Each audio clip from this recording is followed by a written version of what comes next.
Hey, what's going on YouTube? This is Brotman Flash, and tonight I want to talk about a topic that has affected and will affect everybody if they are either a participant or unwilling participant, a supporter or a non-supporter.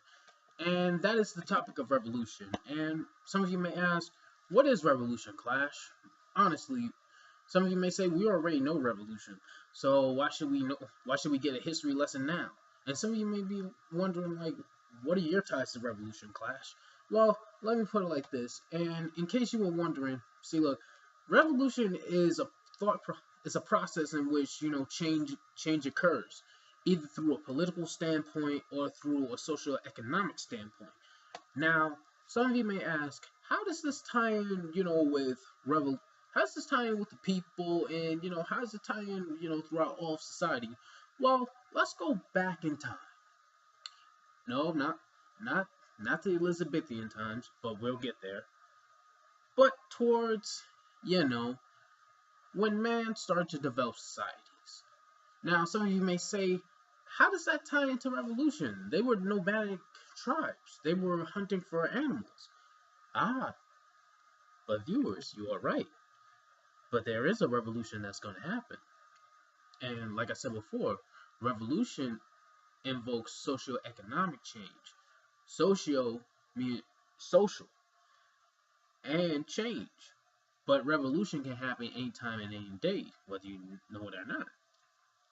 Now, let's tie in with the nomadic tribes that were wandering around searching for food.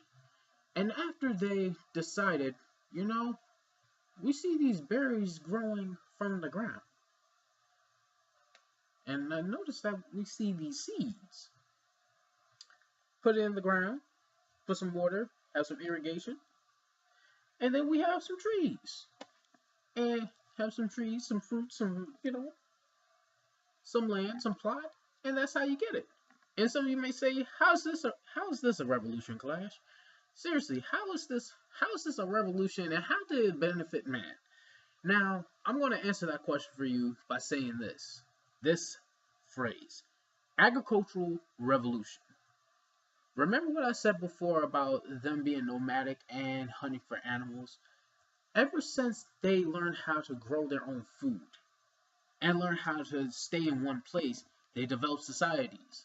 And without the development of societies, we would still be traveling and trying to hunt for food. And honestly, can you blame? Can you blame? Because, hunting food for nowadays is gonna get you, in some shiny new silver bracelets, and they are not fashionably they are fashionably unattainable, and you don't want them either.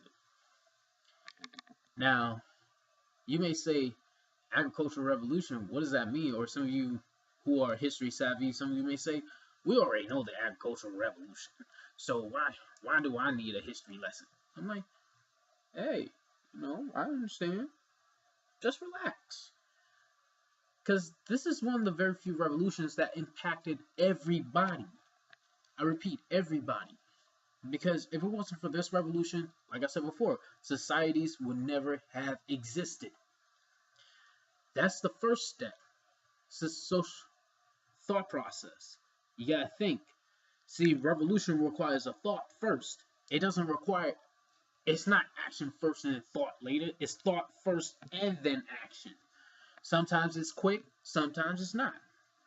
Now, let's go forward. And after the agricultural revolution and how the way societies developed and population began to grow and it didn't stay stagnant, and then people stopped becoming nomadic hunters, hunter gatherers, in an egalitarian society, but they still survived, but not at a long term. But with the development of the agricultural revolution, people lived longer. Sure, there was disease being spread around, but they still lived long. Now, let's flash forward a bit to the Enlightenment period. Some of you may say, I don't hear revolution in that title, so how does that tie into a revolution?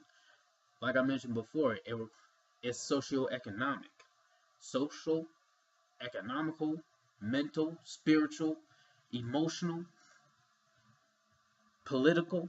If you name it, and it involves change upon a mass of people, that's a revolution, even if it is negative. And sometimes revolution doesn't necessarily mean you have to have a name on it. You don't have to have revolution with a name.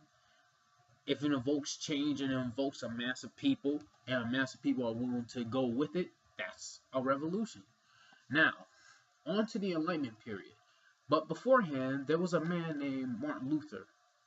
Martin Luther of the 95 Thesis, not Martin Luther King Jr., which he originally, fun fact, originally Martin Luther King's name was actually Malcolm King Jr. How funny that there was also Malcolm Little, who's known to be Malcolm X. And that's going to be another revolution. Now, when Martin Luther noticed, he was Protestant, and he noticed that, was he Protestant or was he Catholic? But either way, he practiced the Christian faith. But he noticed that the church was getting too much power, and the king was nothing more than just a useless figurehead. And he noticed that the church was beginning to abuse his power. So, in a way, he noticed this. And like I said, it starts with a thought process first. He saw a problem, he sought to take it out. And what did he do? The 95 Thesis. Now, when the 95 Thesis happened, he was dealing with topics that involved regulating the church, helping the people out instead of exploiting them, having the people actually deciding leaders, and actually having people deciding whether or not their faiths are with them instead of listening to the church. Now, some of you may ask, how is this a revolution exactly? And I said, it involves a thought process, and I'm going to keep on repeating that over and over and over and over again. It doesn't happen overnight. It's a thought process. It takes time. That's a revolution. Now, after that, revolutions, minus in the Glorious Revolution, revolutions are bloody, just like wars. Revolutions are bloody, but to me, they are shorter than wars. But some revolutions, even though they don't particularly pertain to the same timeline, but the ideologies are still the same. Now, let's continue talking about, Martin Luther and how the way he wanted to regulate and help make sure that the church doesn't gain too much power. Didn't like that. But people who were listening to him gradually realized, like, wait a minute, this guy is talking a lot more sense. And he's dealing with topics that we particularly believe in. We shouldn't let the church tell us what to do. And we shouldn't have our faith being put into one man if we can do it ourselves. So then, now, some of you may say, that's not how the Enlightenment period started. And I would love it if you could correct me, please. I really do. But after that, people begin to develop sciences of the mind, beginning to dabble into, into like inventive technological advancement, the Enlightenment period, and over at France and I think Italy, there was also the Renaissance. And believe it or not, if I remember correctly, Renaissance is French for change, or French to the coming of, or to turn into change. Now, if that doesn't scream out revolution, in which people stop thinking about the church, stop painting about the church, stop thinking about the church as if it's like the daddy of the whole thing, and then started believing in themselves. Now, that was a thought process, and that was a movement that took time. Now, I mentioned the fact that there are some good revolutions and some bad revolutions. Good revolutions, it involves positive change that affected the people mentally but positively, and did not involve exploitation. But there was bloodshed, especially those of a higher class. Now, hey, who said revolution was clean, except for the Glorious Revolution, which involved not that much bloodshed, or if any. None.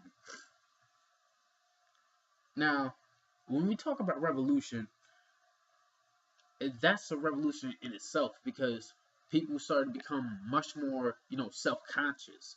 They become much more, upright. They became much more, scientifically inclined. They were more thoughtful. They were more, how should I say it? They were, what's the word? Oh yeah, not challenged, but you know, illuminated, illuminated to think about things beyond the church, like philosophy, agriculture, and cleaning themselves up, looking at stars, looking at astrology, and challenging the church, which were set even before they were even born. And that's not a good thing when you have one person that has a higher power than another person who has more people. Now, let's go on to, another revolution. And that's the American Revolution, and how the way the American Revolution, especially when it comes right down to the Boston Tea Party and the Boston Massacre and all that stuff, especially with all these taxes going on, like there was taxes and acts. There's the sugar tax, the tea tax, and then there's the Homestead Act or Homestead. Yeah, I think it's the Homestead Act. But then that revolution in itself was more for making sure that certain people were not exploited. An example, poor people or people who have to pay taxes, and they were against the British because they felt as if they were being intruded on. And the real funny part is the fact that beforehand they exploited, they murdered and genocide, caused a genocide towards another set of group of people, yet they're trying to defend themselves. What a paradox, huh? Now, I mentioned that there were good revolutions and bad revolutions. This one is like neutral evil, but neutral good, depending on the perspective. So it's like a perspective revolution. So there's your gray area on revolution. It's a perspective.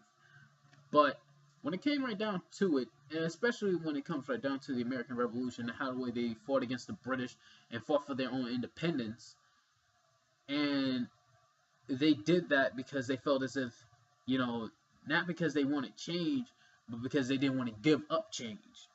See, there are two types of change: change that evokes, mental awakening, or change that you give away in silver and gold. Most people focus on the silver and gold instead of the real wisdom right here.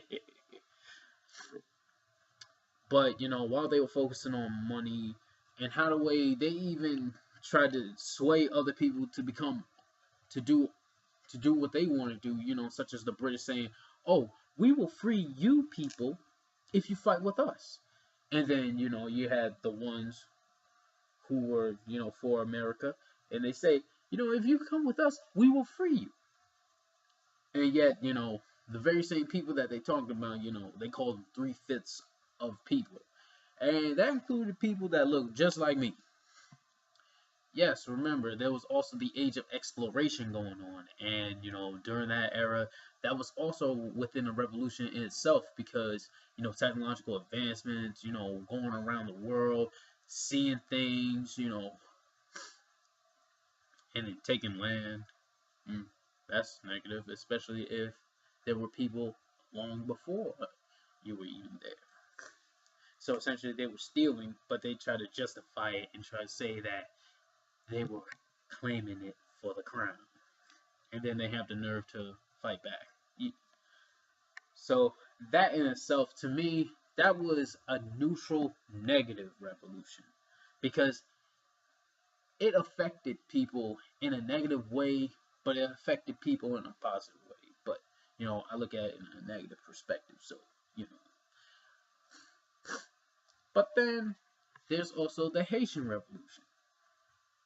And like I said before, sometimes revolution, that word revolution, and especially when it pertains to a person, known as a revolutionary, it doesn't necessarily mean that you have to have the word revolution. If you're down for change and you're down, to change something that you know is something that's not right, then you are a part of it.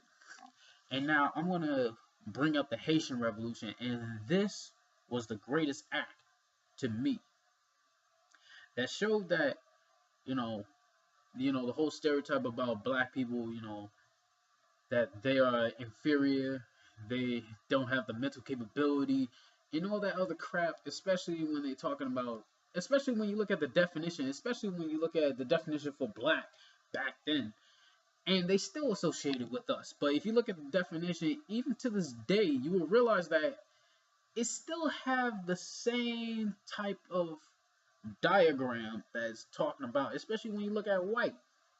It still has that same diagram that they were talking about back then. So the Haitian Revolution, even though it didn't pertain to that, but they were against oppression. That was the thing. They were against oppression. Hey, and there were also black slave owners too, and there were also black, field owners too.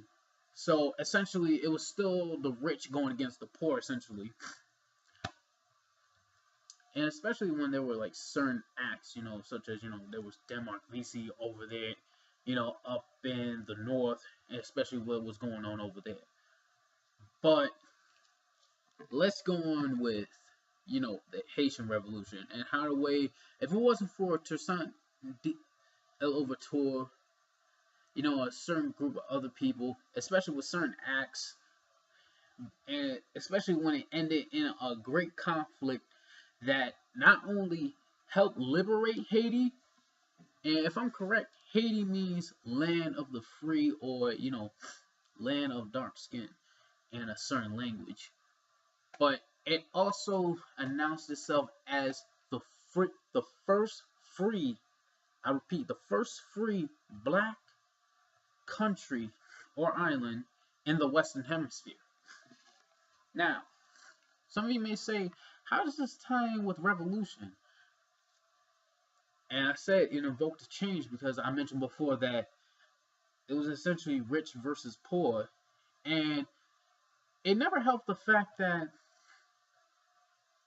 there were oppressed people that were tired of being beaten, seeing their women getting raped, seeing their people, getting shot, hung, sliced, and even, caught up in something that they don't want to get involved with. And that's real sad, but yet it expressed the reality that people were not going to take it no more. So guess what they did? They fought back, and they did well too. But within every revolution, there's always traitors. So there's that. And then, let's flash forward, a little bit from the Haitian Revolution to, the Civil War. And some of you may say, like, didn't they occur near like the same time or something? And I said before that a revolution is a bit shorter than a war, but sometimes it can last as long as a war. Now, when you see that, especially when you see what's going on, and especially when no, that's not a revolution. The Civil War was never a revolution. It was just a conflict of ideas. So, yeah, a war is just a conflict of ideas that happen on a great scale, or a reason to acquire land. Hence why I admire people back then, because they were more honest than they are now.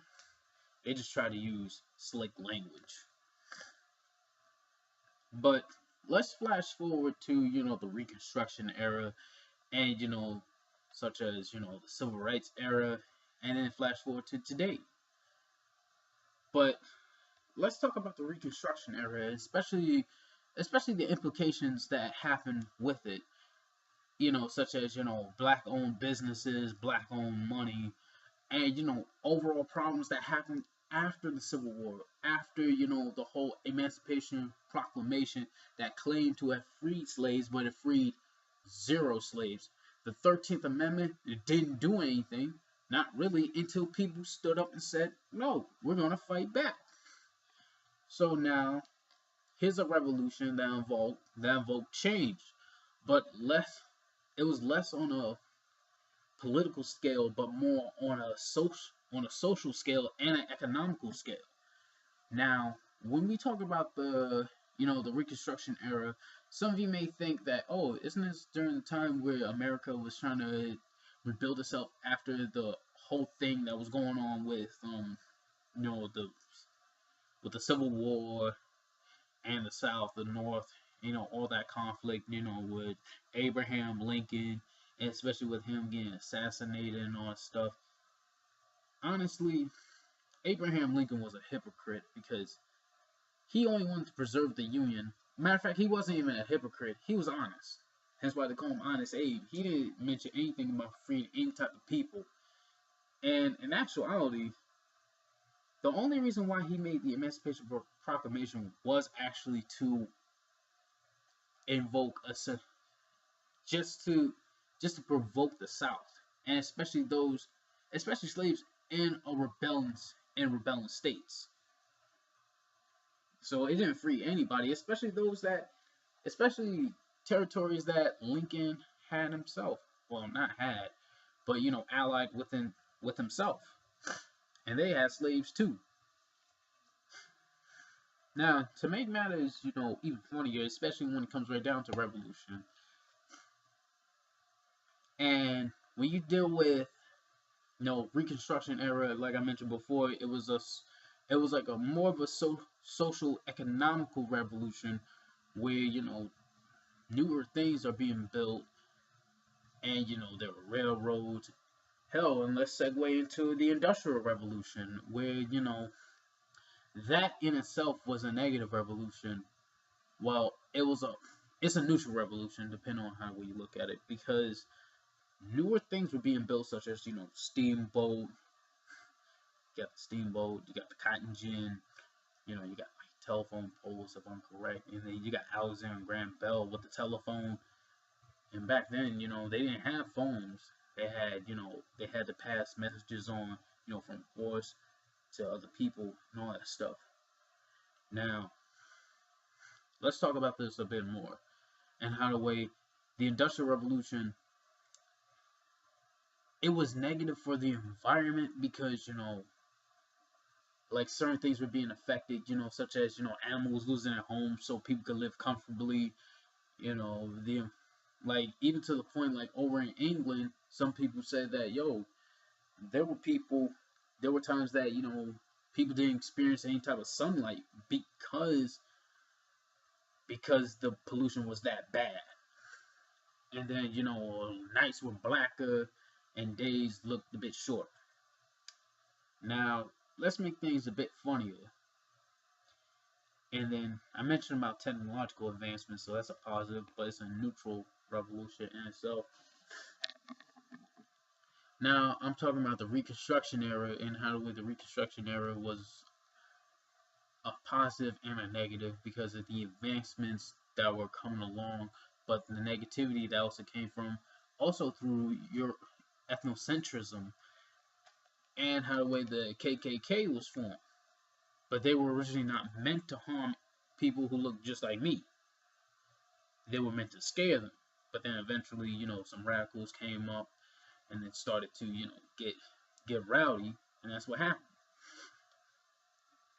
And then, to make matters, even crazier, you got, the civil rights, you got the Reconstruction era, and I talked about how there were leaders that were coming up, such as, W.E.B. Du Bois or Du Bois, and then Marcus Garvey. You had abolitionists, Frederick Douglass, that helped people back in the Civil War. Even beforehand, you had Harriet Tubman with the Underground Railroad, and especially helping her people, get out of slavery. But as she said so eloquently, I freed 1,000 slaves. I could have freed 1,000 more if they knew they were slaves. Mental. Now, that's a revolution in itself. And there were people that were willing to go with it, and there were people that were not willing to go with it, and all that stuff. But you catch my drift. Then to make matters, even not odder, but even crazier, when America tries to go overseas and try to sell conflicts, especially when the the communist revolution. I think it was the communist revolution. You got the Bolshevik revolution, especially when people over at Russia. Well, during this time, America didn't even want to bother, but you got people over at Russia. They wanted to establish themselves as people too, but it was more against themselves than it was against other people. Because if you notice that if you deal with the Bolshevik revolution, especially against proletariats, you notice that there were the red coats versus the white coats. Red representing the people, the workers, and everybody else. While the white represents the middle class, upper class, people who are well off, that are living off the backs of those that were working. And the people who did not want to take it anymore, they just said, you know what, we're going to fight back. And if you don't give us the rights that we deserve, we're just going to kill you. And that's exactly what happened. Benevolent despots were killed. Well, despots were killed, essentially. And then, but what came out of it, well, that was, oh, no, that was Westernization. I was going to mention that various art came out of it.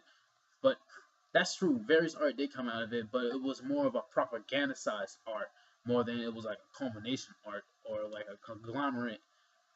No, not conglomerate. More of like a culmination of various experiences that came from all over the world, but it expressed, worker pride, which I agree with. Worker pride, being proud of being poor, and knowing the fact that you have many people who are with you and they're not against you. There was I think it was Vladimir Lenin who used Karl Marx ideas in order to organize it a bit. Marxism, and then Karl Marx. You get the whole thing. But after I think Vladimir Lenin, and then Leninsky, Torovsky or something like, what's his name? They were both ran out. They both not ran out. They ran away. I don't know what happened exactly, but there was some conflict going. There was a conflict going on, and then after that, Joseph Stalin came into power, and it went from positive to negative because of the many lives that were taken away, especially during that time. But let's go back a bit. I wanted to mention about, I'm going to leave that for another video. And then there was a revolution right there. There was there was something, with fascists. There was also the fascists, especially Adolf Hitler. That's a definite negative right there. It could have been positive if Adolf Hitler wasn't, I wouldn't say wasn't such a dick, but you catch my drift.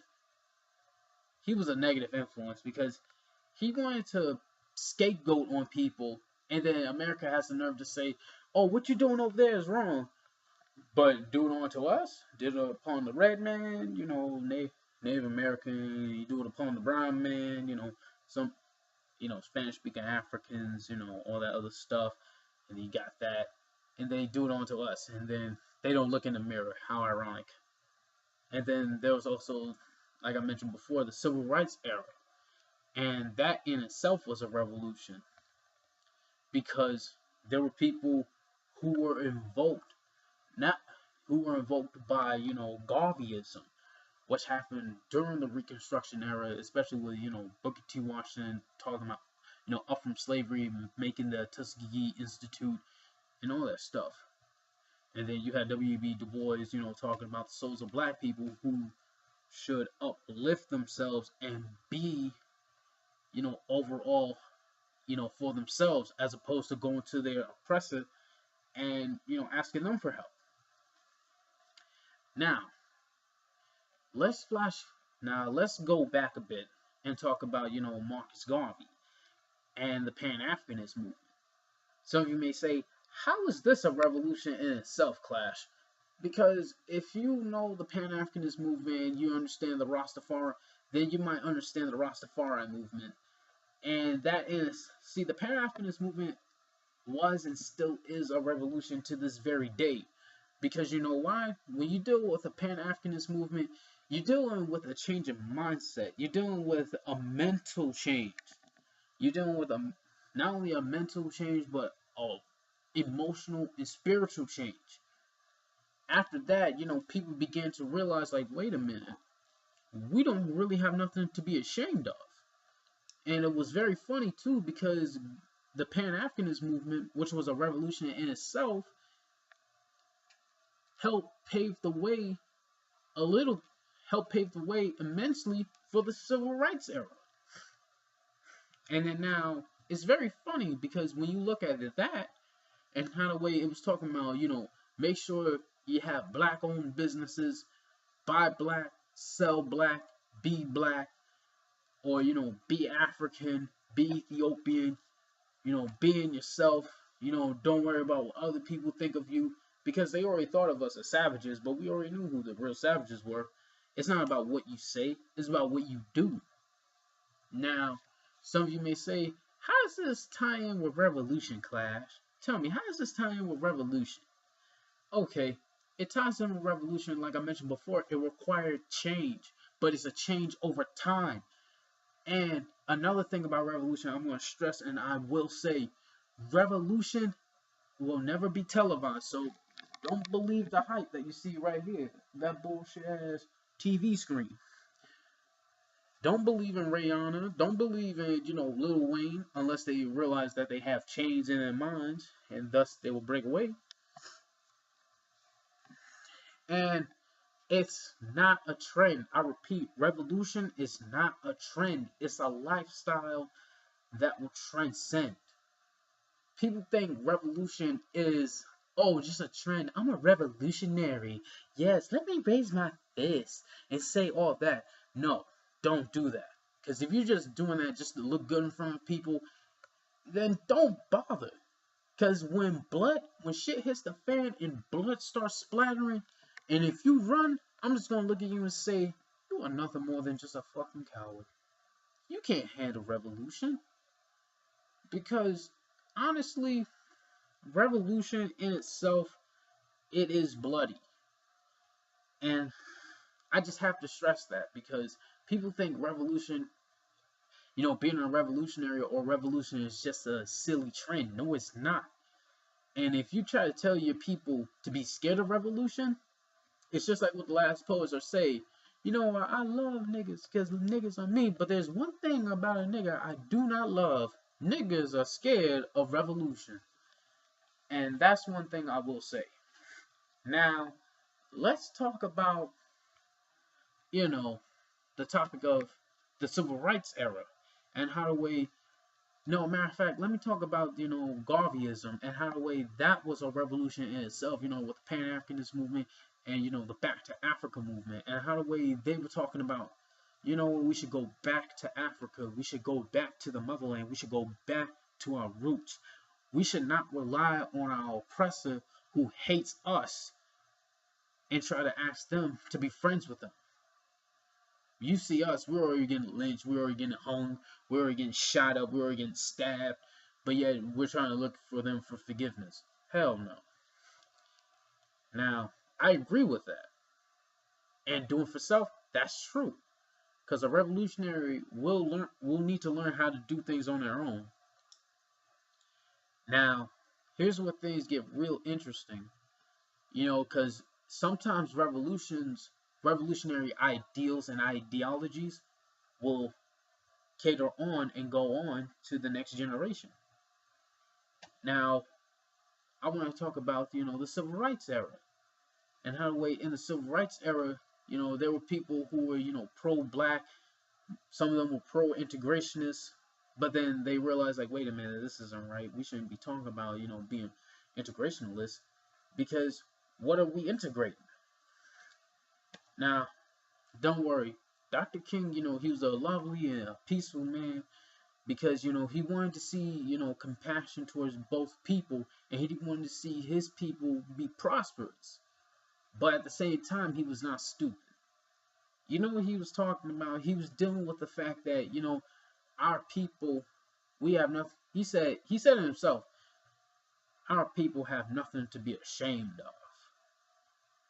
Somebody told a great lie one day and couched it in language, and he said is everything black is ugly and putrid. Look in your dictionaries. And everything white is pure. Look in the dictionary. And Muhammad Ali teased at it a bit. I love that guy, man. He's a good man, greatest of all time. Even he teased at it, but he was aware too. He said, "How come the angel fruit cake?" He said, "How come the angel fruit cake is white and the devil fruit cake is dark or black?" He teased that. And then you have Malcolm X, who dealt with topics like this too, but he was much more aggressive. And I agree with him. And in 3 more days it's going to be his birthday, May 19th. Yeah. So then after that, Malcolm X, he was talking about, we shouldn't, we should. He was not, talking about being a separatist and all that stuff, man. You want to know he was really about? He was about being disciplined, have self-defense, but also be smart. Now, that screamed a revolution because, believe it or not, Malcolm X came out of his own revolution. And remember, in order to become a revolutionary, you need to understand what is wrong with the people, because you are the people. Malcolm X, like I mentioned before, especially, my take on Malcolm X, back during his 50th anniversary since his assassination, I talked about how the way, he was a drug user, drug dealer, thief, pimp, all that stuff, but he changed himself with some help. Now, that's a revolution in itself. Well, it's a change, but it was a change over time. That's a revolution. But then he became not a follower of trends, but he became a leader of transcendence. His legacy helped forge many people. And then he taught people how to love themselves. He taught people, and his father was a Garveyite. He was practicing Garveyism as well.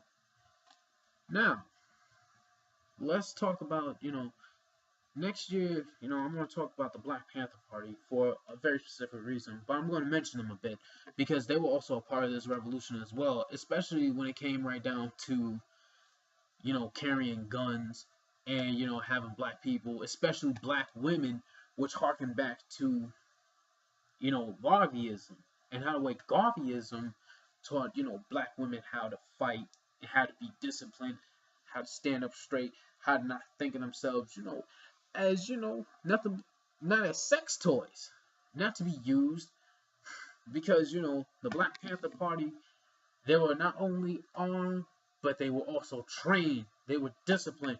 But there was one thing I loved about them: they were a part of the people. They understood the people's plies, understood the people's pleas, and that's why I respect them immensely. And they were a part of the revolution too, because they taught black people. And you want to know what the real funny part is about the Black Panther Party? You think the government helped, make the whole free lunch and breakfast program? Guess who started it first? The Black Panther Party. Yes. If it wasn't for the Black Panthers, you wouldn't be having that nasty ass school lunch. Oh man. Because they helped nourish the people. They said, you know what? If the government's not going to help feed our people, we should do it, and we'll do it for free. And it's called the Free Lunch and Breakfast Program. The ignorant and the nourished, the big eyes, and they were trying to take them out and trying to enlighten the people. And that's what they did as well. But some of you may say, how does all this tie into revolution, and how does this tie into you, Clash? Because it seems as if it's much more personal. That's because, some of my relatives were Black Panthers. And looking at that and looking at my history and looking at how we come from a beautiful legacy. And sure, you got people who represent a bad legacy, such as, what was going on out there. But at the same time, there were people who represented a legacy that will not be televised, that will have their names slandered, who will have their names dragged in the mud. But even if you have your name dragged in the mud, don't lose your shine. Don't lose your soul. And hey, if you want to do some word trickery, the word soul in Spanish means sun, and the sun will always shine, even if it's not present in the nighttime. And that in itself is a revolution. Get it? Because the earth revolves around the sun, and that's called a revolution. Ah, love you guys. But all joking aside, though, man, when it comes right down to it, revolution, especially with nowadays, especially with the killing, especially with recent killings of what happened with Freddie Gray and Walter Scott, Akai Gurley, and all this other stuff, and especially Rakia Boyd, you know all these cop killings, and you got death of cops. And it's funny because one death of a damn cop can take over the damn news, but let one black person die. Oh, it's just a regular occurrence. They try to justify it with black on black violence. Yeah, right. Honestly, I'm gonna keep it real with you. Keep the revolution going on strong because, like I said before, a revolution is a time process, and our people, especially people who look just like me, are in a revolution because they realize something is wrong and they are willing to fight back. And that mother that beat her son in front of national television, and she got praised for all that crap, shame on her, because honestly, there's a bigger war going out there. And sometimes cops will look at me as the suspect, and especially black cops. So what's the point? And with a revolution, and I mentioned before, it requires change and it requires time. And sometimes time is of the essence, and sometimes time is rather fleeting. But ultimately, when it comes right down to revolution, you have to be smart and you have to be disciplined. You cannot falter because it's very important. And with that, YouTube, this is Broman Class signing out one at one. And I say, if you like what you saw, leave a comment, share, subscribe, and comment if you agree, or if you disagree, leave a dislike. And respectfully, like I repeat, like I always say, respectfully agree or disagree. I'm going to stress that. Respectfully agree or disagree, because we don't want to hurl insults, and especially when it's unnecessary. All right? Later.